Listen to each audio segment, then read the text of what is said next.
Guys, this could turn out to be a really big deal, and unfortunately, no one is talking about it. I haven't heard anyone in the mainstream media talking about this, or even in alternative media talking about this.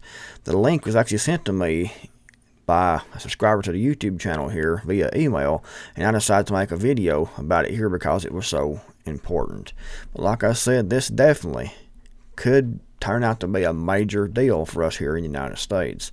Possible U.S. seaport strike could back up goods for months, shipping experts say. A potential strike at the U.S. seaports on the East Coast and Gulf of Mexico could back up cargo for weeks or even months, shipping experts said on Wednesday.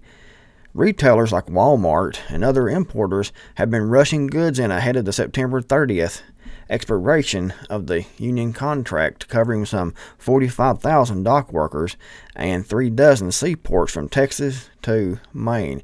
So Walmart and other retailers are trying to ship in extra to have in case this does happen and the shipments are cut off.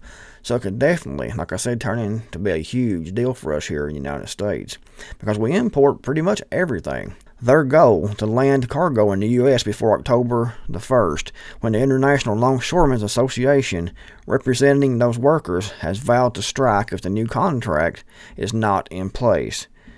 Analysts at Sea Intelligence, a corporation-based shipping advisory firm, estimated that it could take anywhere from 4 to 6 days to clear the backlog from a one-day strike.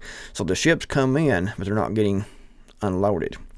This means that a one-week strike in the beginning of October would not be cleared until mid-November, Sea Intelligence CEO Alan Murphy said in a statement. A 2-week strike, and these strikes can go on for a lot longer than 2 weeks, but a 2-week strike could mean that ports would not return to normal operations until 2025, Murphy said. A 1-week shutdown could require up to 6 weeks of recovery time, with significant backlogs and delays compounding with each passing day. So that definitely isn't good, obviously. If this happens and they go on strike, which is looking like that they quite possibly could, then those ports will be closed down. All those ships, all those cargo ships will be waiting out in the ocean, not being unloaded. Definitely not a good thing. This other article here, twin strikes at U.S. ports, Canadian railways will create chaos in North America. So we also have, the ports talking about going on strike, the port workers, and we have the Canadian railways talking about going on strike. So that is 2 strikes at the same time, simultaneously. So that would definitely cause a lot of issues for us here in the United States and Canada. And it seems like these things have a tendency to compound other issues. If you already have some trouble in certain areas, certain shipments, certain receiving, and you have something like this happen, those other areas, the issues are actually compounded to make those much worse. So it definitely could have a domino effect, and the stores could be empty pretty quickly, actually. Like I said in this article here, Walmart and other retailers are trying to import extra because of this, because they know what kind of threat this actually is.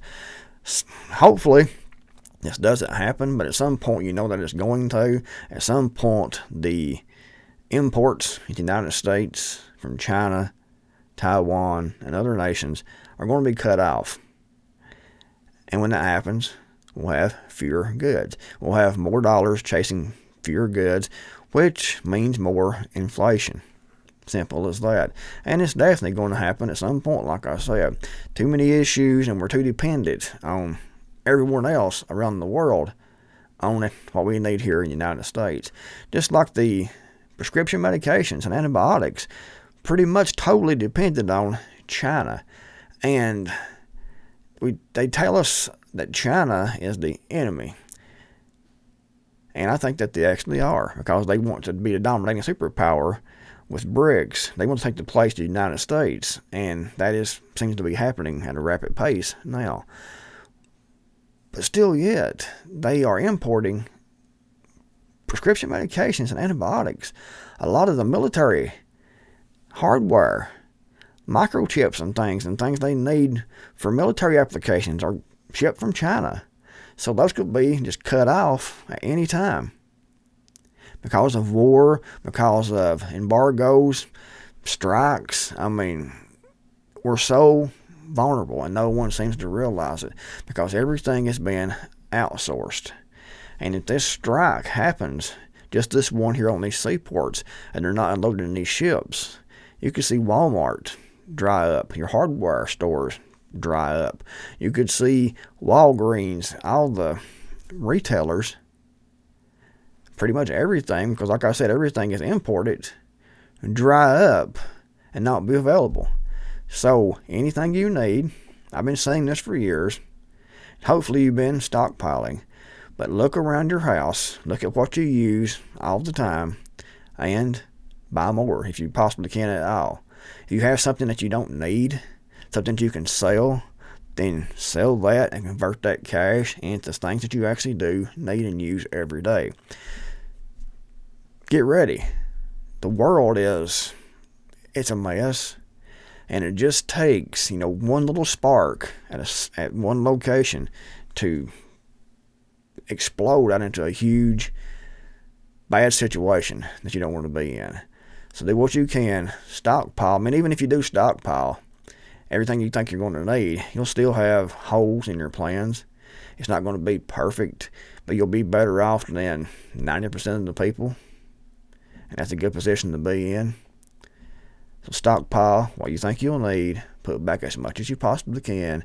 If you have things that you don't need, sell those and buy food, buy tools, buy toilet paper, paper towels, over-the-counter medications. Try to get a year's supply of your medications put back, antibiotics, ammunition, fertilizer, garden seeds, garden tools. Get what you need, put that back, stockpile that to the best of your ability, because the time is getting closer every day. They're going to rely on what you've stockpiled to be able to survive. If you liked the video, give it a big thumbs up. Thanks for watching. I'm the Creekmore Matter, and I'll see you all in the next video, hopefully.